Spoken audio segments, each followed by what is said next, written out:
La production législative en cette session de mars dédiée à cet exercice ainsi qu'au contrôle parlementaire se porte bien à la chambre basse du Parlement que dirige le professeur Vital Kamerhe. L'examen et l'adoption de deux propositions de loi le lundi 12 mai 2025 présentées par les députés nationaux Eyangamboyo Venance et Maombi Kachungo Sosten en est une preuve. Au cours de cette plénière conduite par le premier vice-président de la chambre basse du Parlement, Jean-Claude Chilombaye, la première loi à être portée devant l'Assemblée plénière était la proposition de loi portant aux principes fondamentaux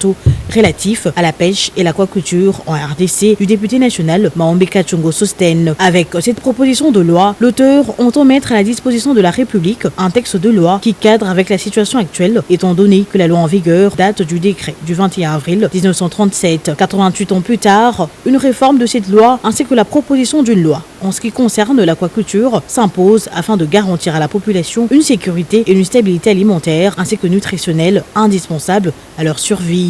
Une loi sur la pêche et l'aquaculture répond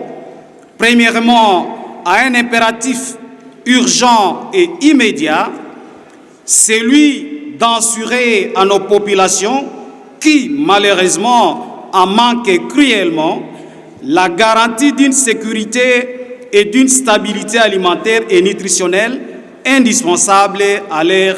survie. La deuxième proposition de loi à être portée à l'intention de la représentation nationale, la proposition de loi modifiant et complétant la loi numéro 15/025 du 31 décembre 2015 relative au bois à loyer non professionnel des élus nationaux et Eyangamboyo Venance. Face à la mutation sociale, économique et juridique que connaît la République démocratique du Congo à l'heure actuelle, l'auteur a estimé que 10 ans après, cette loi doit subir également une évolution dans l'optique d'assurer une protection légale aux différentes parties prenantes. Avec 20 articles modifiés sur le 49 existant, un nouveau chapitre créé et 5 articles ajoutés, le porteur de la dite proposition de loi prône entre autres la fixation et le paiement du loyer en francs congolais ainsi que l'obligation de signer un contrat de bail devant le service de l'habitat. L'urbanisation sauvage et accélérée,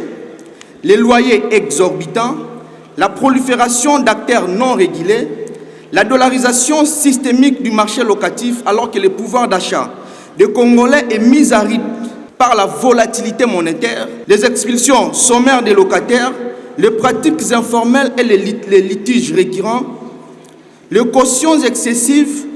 les hausses incontrôlées des loyers, l'absence de contrats formels témoignent aujourd'hui que le cadre légal actuel ne protège plus adéquatement les droits fondamentaux des parties.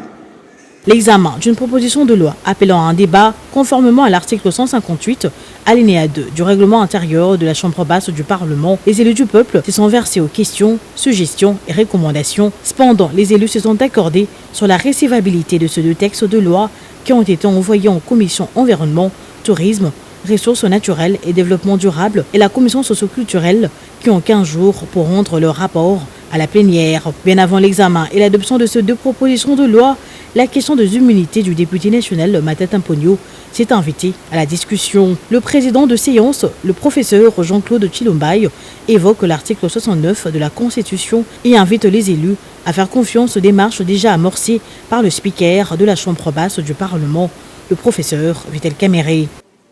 L'immunité dont sont couverts les parlementaires ne s'élève jamais.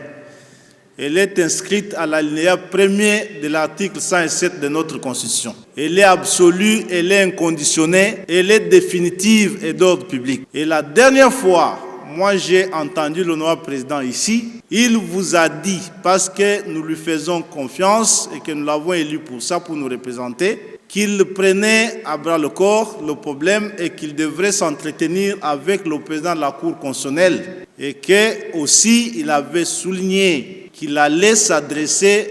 au magistrat suprême, le chef de l'État, et qu'il reviendrait vers nous. Je vous prie de bien accepter que la confiance que nous avons placée en notre président pour qu'il suive ce problème soit renouvelée et surtout pour le respect que nous lui devons comme notre représentant, que l'on ne se permette pas d'engager ce débat en son absence, alors qu'il ne nous a pas encore fait le compte-rendu sur les démarches qu'il est censé entreprendre. Plus d'une cinquantaine de motions d'information ont été abordées par les élus lors de cette séance plénière évoquant la situation générale dans les provinces et particulièrement l'accident survenu le week-end dernier à Kassangolou ainsi que le 109 mort de la pluie diluvienne qui s'est abattue à Fizi. À un mois de la clôture de la session ordinaire de mars, le rythme de plénière s'intensifie afin de respecter au mieux le calendrier voté par les élus pour ces 3 mois des sessions.